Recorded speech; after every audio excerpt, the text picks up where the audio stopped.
This is the Italian Citizenship Podcast, hosted by Marco Permunian and Rafael Di Furia. Well, hello and welcome back to another edition of the Italian Citizenship Podcast.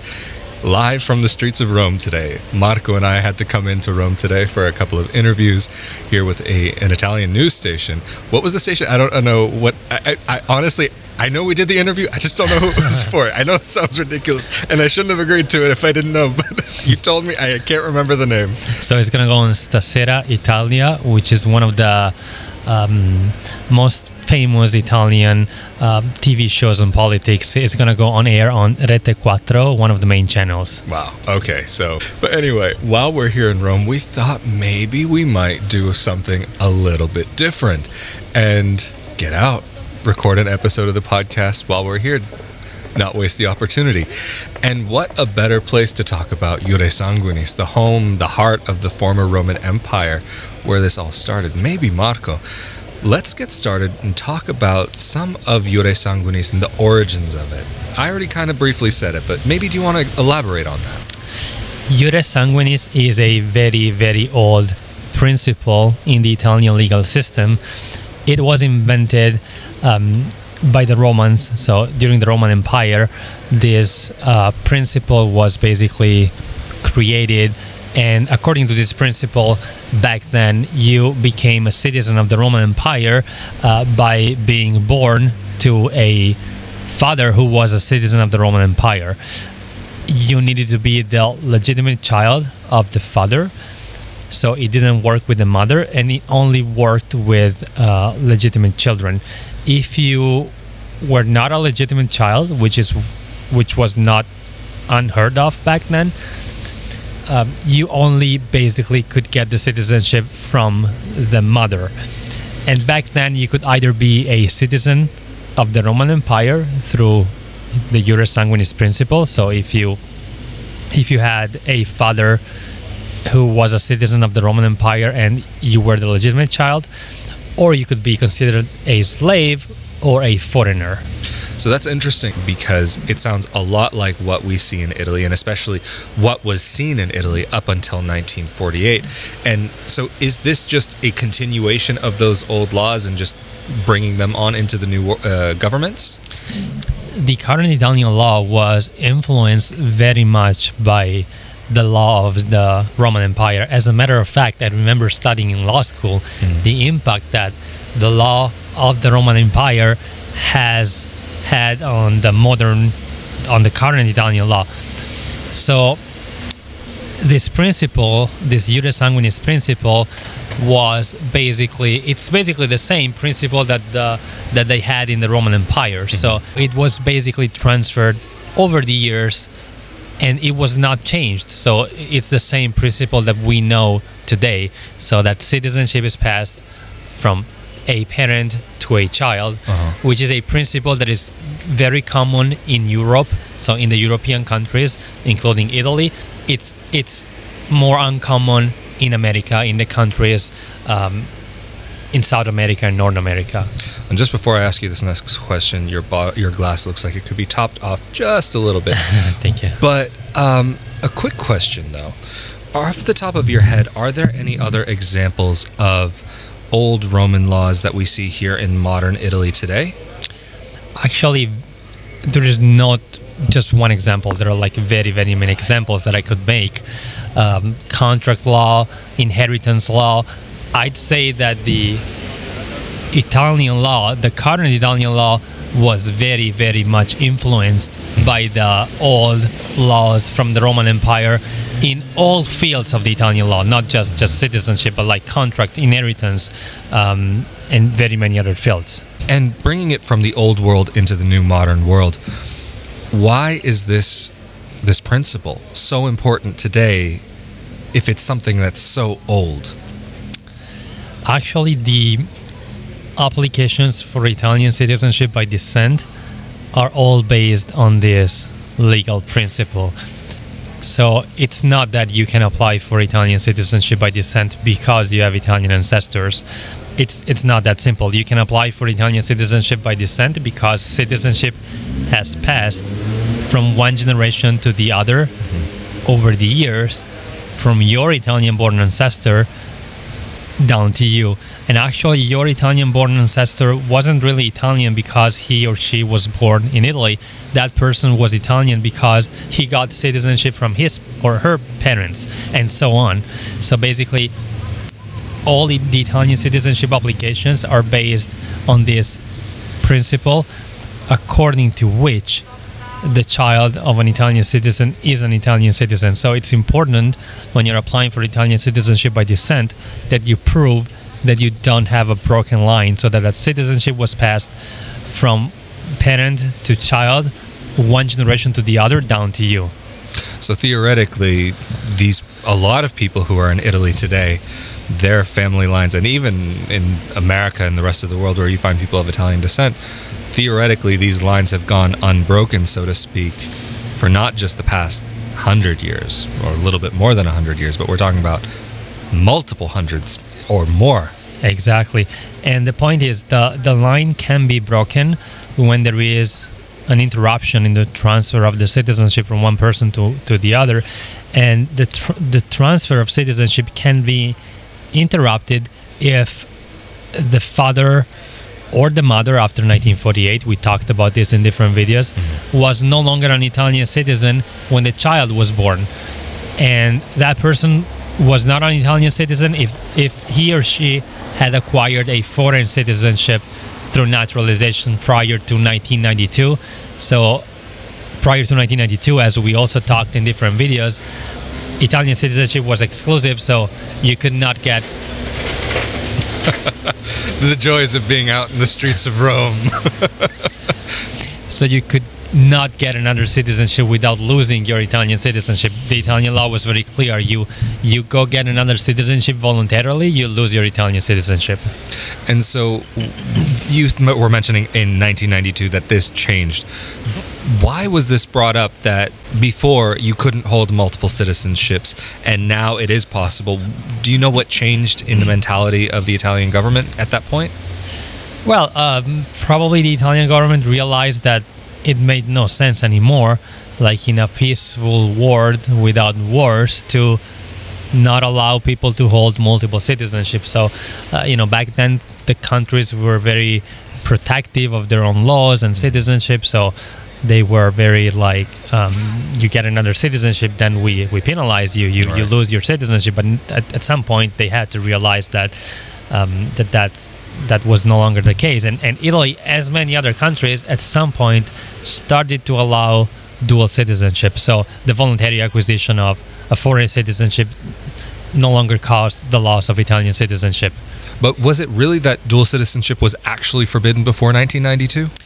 Actually, no. There was like one exception in the Italian law, which is also what allows the people who qualify for Italian citizenship by descent to get Italian citizenship by descent through ancestry, which is if you were born in a foreign country. So if you were the child of Italian citizens born in a foreign country where citizenship is acquired by birth involuntarily because of the birth in the foreign territory, in that case the child could maintain dual citizenship. So that's why the Italian immigrant lost his or her Italian citizenship with the naturalization. But it's important that the naturalization in the foreign country happened after the birth of the child in the foreign country, because in that case the child was born with dual citizenship even prior to 1992, with Italian and American citizenship in the case of children born in America. And that child born with dual citizenship then transferred the citizenship onto the other generations down to the applicant, the people who now are interested in getting Italian citizenship. But of course, when you bring up the subject of Jure Sanguinis, especially in Italy, this conversation comes along with the subject of jus soli. And I think maybe, just even though we have talked about this before, what are the major differences, just because we're talking about Jure Sanguinis, between the two? Jus soli is a legal principle according to which you get citizenship of a country by being born in that country. And Jus soli is the principle that is adopted in the countries in America, so Canada, US, South America. So you become a citizen of those countries because you were born in those countries.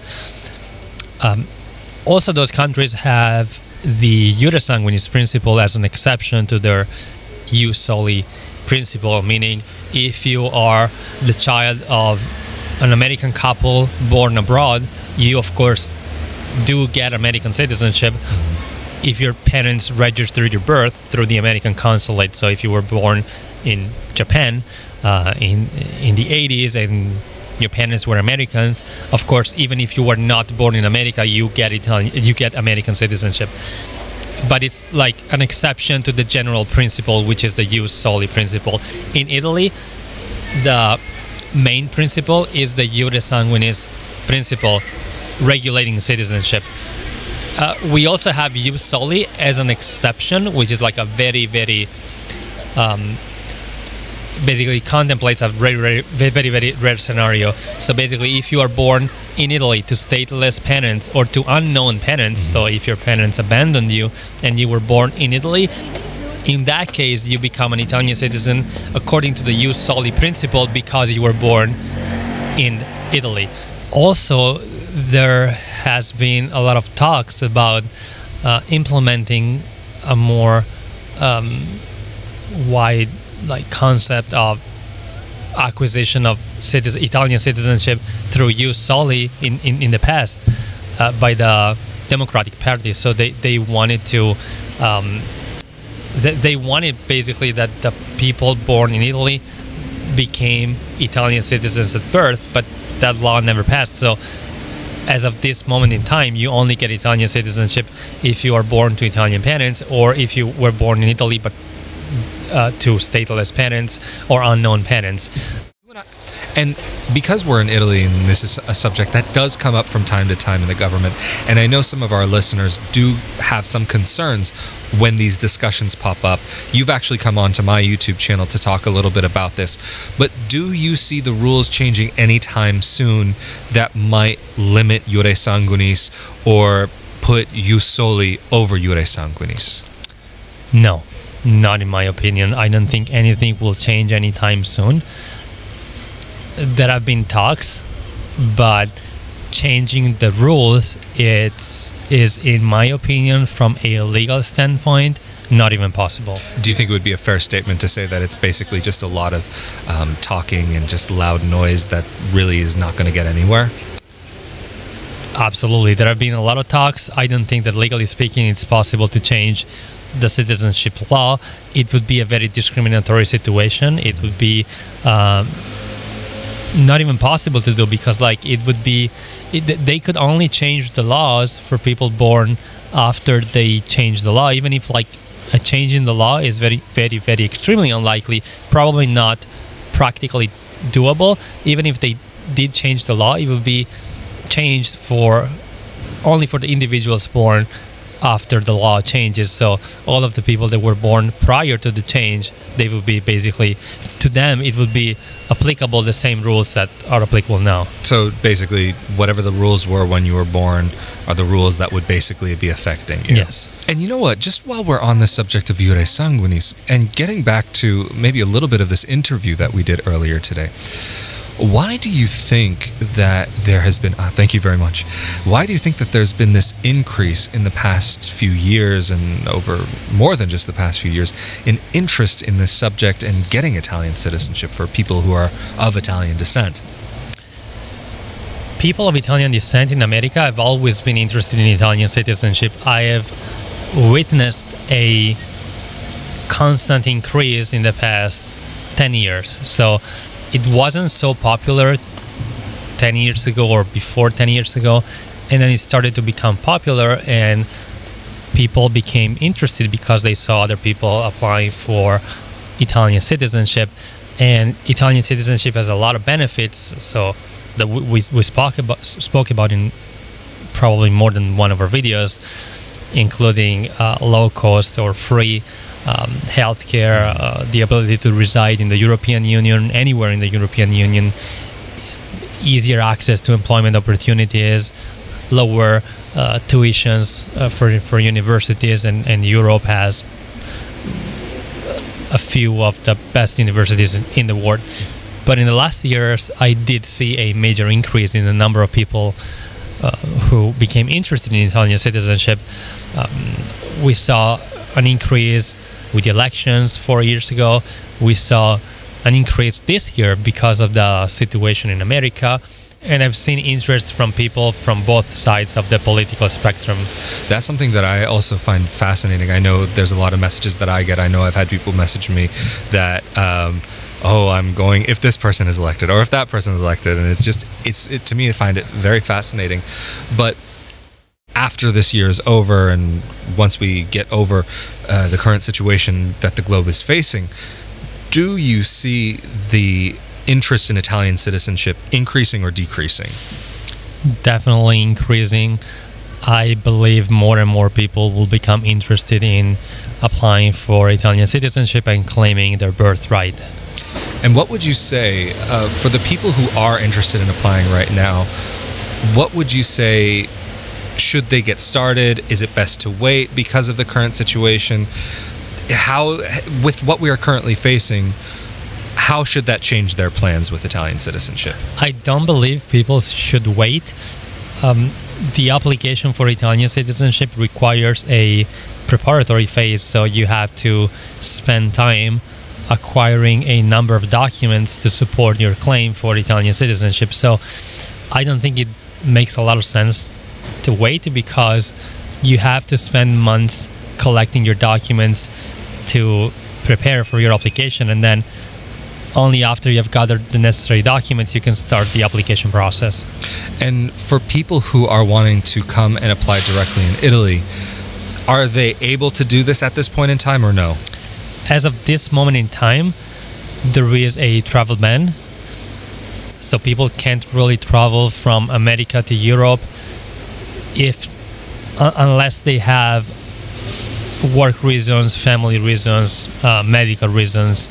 It is unclear whether the citizenship application process or the intention of wanting to start the application process is a good enough reason to bypass the travel ban. That's very unclear, and I'm not sure if I would suggest to people who are in America to travel to Italy at this moment in time.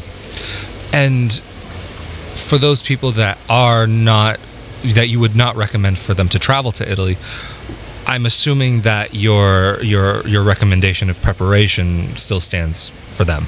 Absolutely. Like I said, it takes a few months to gather the necessary documents. You never know if there are problems with the documents. It could take longer than a few months, so it's definitely a good time to start. It's never too late, and it's never too early. So definitely people should start now, even if there is this travel ban, even if they're not sure whether they can apply right away or maybe have to wait a few months until the travel ban is over. But like I said, like we said in other videos, while there is this travel ban and you can't really travel to Italy, it's still possible to apply for citizenship through the Italian consulates in America. And during this current situation that we're seeing, have you seen any change in the processing time of the citizenship applications? The processing time has not been affected too much. I've seen some minor delays. I think it's normal with processing times, or even with applications through the courts in Italy, which we talked about in other videos, but nothing major. And for those people who actually can come to Italy to apply for citizenship, I'm thinking about people who live in the UK, Americans who live in the UK or Europe. I've noticed actually that the processing time is, at this moment in time, a little bit quicker, because the municipalities are not as overwhelmed as they were in the past before the health emergency. Yeah, I know actually a few friends who have gone through the process this year, and the waiting times that they had were actually a bit faster than even what we were seeing last year.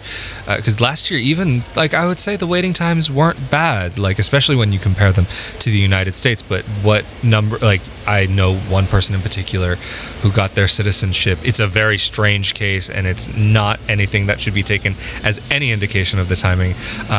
But I know an individual who got their citizenship in 14 days. Wow. That never happens. Yes. That never happens.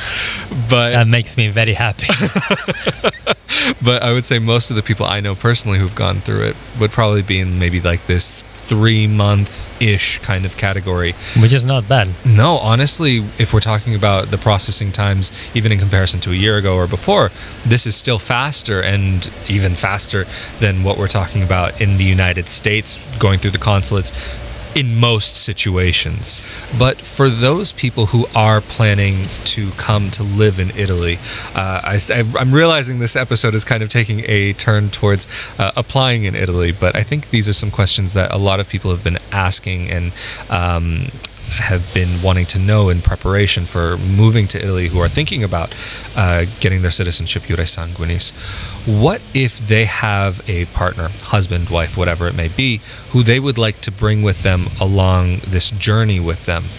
What would the necessary steps be to be able to take your significant other with you to come and apply for Italian citizenship or petition for Italian citizenship? Once you arrive in Italy, during the application process, generally only the applicant for Italian citizenship is allowed to stay without any limitations. So the applicant for citizenship is granted a residency permit, which allows him or her to reside in the country for as long as the citizenship process takes. As for their spouse or partner, actually we should make a distinction between like spouse and partners, because spouses, they're also allowed to stay, but it depends on the area in which the application is filed, because some areas allows only the person of Italian descent to actually continue staying in the country throughout the application process, and their spouse either only after a certain time or after the applicant has actually become an Italian citizen. As for the significant other, so not spouse, not legally married, normally there's no way for those people to actually residing in Italy while their partner applies for Italian citizenship. And what about for those individuals who have already received their Italian citizenship and are considering relocating to Italy? Is that something even possible right now? If you are an Italian citizen with an Italian passport, it depends. If you reside in Italy, normally there's no problem. You can travel from abroad to Italy because you're basically going home. If you never resided in Italy, so if you, for instance, became an Italian citizen in the US and you're trying to go to Italy, it's questionable if that is allowed during the travel ban, but most people, I'd say, are able to actually get into the country if they show their Italian passport. As for their spouse, normally the spouse can travel with their spouse, and upon arrival in Italy, the spouse of an Italian citizen can apply very easily and quickly for a residency permit for spouses of EU citizens, which we also talked about in one of the last episodes that we recorded. And it's not difficult to apply for this residency permit, and that allows you to reside in Italy for as long as your spouse resides in Italy, and to seek employment and work, and also use the Italian healthcare system. And for those people who are considering applying for Jure Sanguinis here in Italy, I know there's a question that you guys receive a lot. Is it necessary for a person to go to your office in Rovigo and apply only there? Or can a person choose to do it wherever they want, for example, Rome?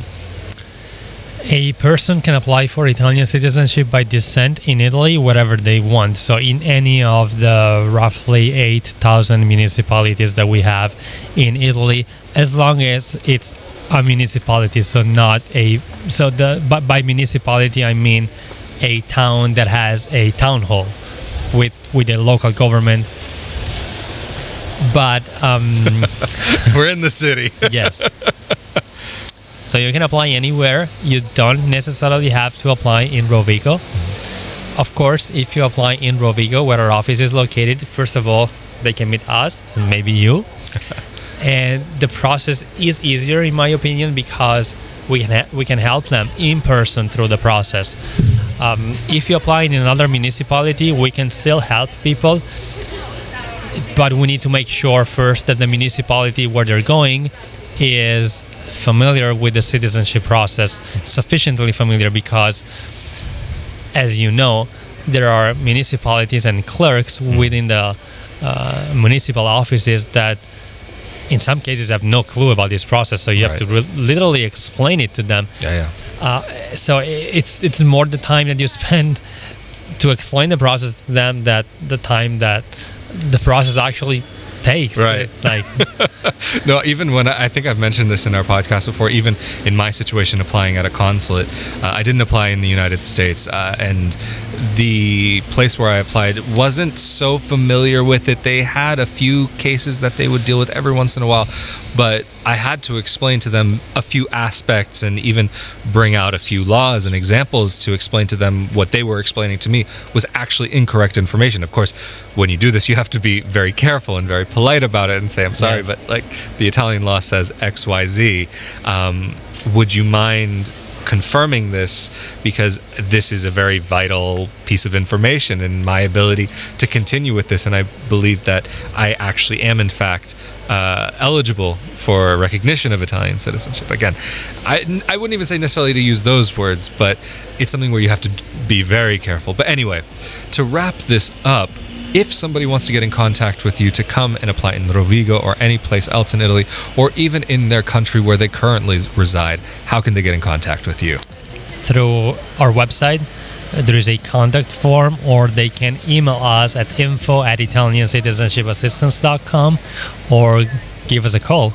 Perfect. Well, thank you again, Marco, for making yourself available for another episode of the Italian Citizenship Podcast. Of course, like Marco just mentioned, if you would like to get in contact with them, you can go to Italiancitizenshipassistance.com. And also, if you are interested in subjects about moving to Italy, life in Italy, living in Italy as an expat, and life as a dual citizen, I have my own YouTube channel, youtube.com/Rafael Di Furia. Of course, we've been here with Marco Permunian, and I am Rafael Di Furia, and we will see you all next time. Thank you. Later. Cheers.